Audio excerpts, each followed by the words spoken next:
ele não conseguiu chegar, né, nas nossas terras. Ele morreu no naufrágio na costa do Maranhão, avistando, né, as palmeiras brasileiras, mas, ironicamente, não conseguiu voltar, né, à sua terra. A segunda fase, né, do romantismo brasileiro é caracterizada por uma morbidez, né, por um pessimismo, por um tédio que acometia os jovens da época, né? Uma fuga da realidade, uma angústia existencial muito grande. Essa fase ela é conhecida como ultrarromantismo ou fase do mal do século. Era esse comportamento fúnebre, né? Esse comportamento mórbido, boêmio dos jovens da época. O mal do século tanto se refere a esse comportamento, né, a essa atmosfera que acometia, né, os jovens da época. Então, especificamente, os ambientes universitários estavam meio que impregnados, né, dessa morbidez, desse pessimismo, desse olhar negativo diante da vida. Então, o mal do século se refere a esse comportamento, né, a essa postura psicológica dos jovens, e o mal do século também era a tuberculose, que era uma doença à época, né, com um tratamento muito difícil e que, assim como acontece hoje com a Covid-19, era a epidemia da época, né? As pessoas contraíam tuberculose, que também é uma doença do trato respiratório. As pessoas contraíam tuberculose muito, e havia uma dificuldade, né, em se estabelecer o tratamento. Então, mal do século se refere tanto a esse surto, né, de tuberculose que acometia o corpo físico, quanto ao surto de pessimismo, né, de crise existencial que acometia os jovens da época, especificamente os jovens que tinham, né, um comportamento boêmio, né, um comportamento poético diante da vida. Então, os poemas dessa época, dessa geração, né, tinham essa atmosfera, né, de morbidez, de pessimismo, né, uma dificuldade de enxergar a realidade. Então, a gente tem como grande destaque dessa fase o Álvares de Azevedo e a sua Líria dos 20 anos, Casimiro de Abreu, Junqueira Freire e Fagundes Varela.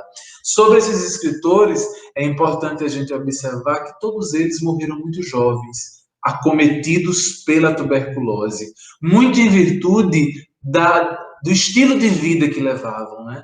Viviam em tabernas, né? Bebiam muito, alguns consumiam drogas. Então, diante desse comportamento e do surto de tuberculose, muitos deles acabaram morrendo ainda muito jovens, né, na faixa dos 20 anos de idade, certo? Aqui a gente tem um trechinho da Lembrança de Morrer, de Álvares de Azevedo, onde a gente consegue exatamente perceber esse comportamento fúnebre diante da vida, nessa vontade de escapar da realidade. E nos diz Álvares de Azevedo nesse poema assim: quando em meu peito rebentasse a fibra que o espírito enlaça a dor vivente, não derramem por mim nenhuma lágrima em pálpebra demente, e nem desfolhem na matéria impura a flor do vale que adormece ao vento. Não quero que uma nota de alegria se cale por meu triste passamento. Eu deixo a vida como deixa o tédio do deserto o poente caminheiro, como as horas de um longo pesadelo que se desfaz ao dobre de um sineiro. Como o desterro de minha alma errante, onde fogo insensato a consumia, só levo uma saudade. É desses tempos que a amorosa ilusão embelecia. Então veja que ele saúda, né, a morte como sendo a resolução dos problemas da vida, né? Um comportamento mórbido, um comportamento suicida, um olhar muito pessimista diante da vida real, colocando a morte como sendo a salvação, né, dos problemas que eles enxergavam, né, diante da própria vida, certo? A terceira fase do romantismo brasileiro, ela é caracterizada por um engajamento social dos poetas. Perceba que a primeira fase, não é a fase indianista ou nacionalista, ela é uma fase ligada a uma construção de uma identidade nacional. A segunda fase, ultrarromântica, né, ou fase do mal do século, está ligada a um comportamento pessimista diante da vida, né, a uma desolação. E a terceira fase é uma fase de transformação social. Os poetas dessa época utilizavam, né, todos os seus textos, toda a sua capacidade de produção artística, no sentido de defenderem causas sociais importantes. E à época, nos anos de 1800, as causas sociais importantes a que eles se dedicavam era exatamente a abolição da escravatura. Percebam que o Brasil, né, historicamente, foi um dos últimos, né, países a abolir a escravatura no mundo, e a proclamação da República.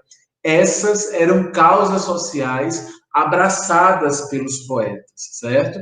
Então, essa terceira fase tem essa característica forte, né, do engajamento social. É uma fase também chamada de condoreirismo, numa referência ao condor, né, que é um pássaro que representa a liberdade, um pássaro que voa alto, né, na cordilheira dos Andes. Então, o condor, essa imagem que a gente está vendo aí desse pássaro, é o mascote, vamos dizer dessa maneira, desses poetas, né, por representar exatamente a liberdade, né? E a característica desses versos é que são versos dramáticos, são versos exclamativos, versos grandiloquentes, uma vez que o objetivo desses poetas era convencer quem os ouvia e quem os lia das causas que eles defendiam, certo? Então eram poemas, eram textos feitos para serem ditos, né, para serem declamados em praça pública. Eram textos políticos com o objetivo de convencer, né, quem o via a abraçar aquela causa social defendida pelos artistas.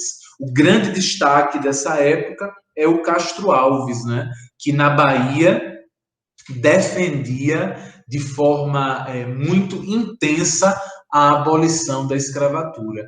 Castro Alves também pertence à segunda geração, a geração do ultrarromantismo, do mal do século. No entanto, o seu destaque, sem dúvida nenhuma, é enquanto poeta social, enquanto poeta condoreiro, na defesa explícita, não é, dos africanos escravizados, certo? O principal poema dele é o Navio Negreiro, né, em que ele, de forma muito dramática, ele vem nos relatar o que acontecia, né, dentro dos navios que traziam os africanos escravizados para as Américas.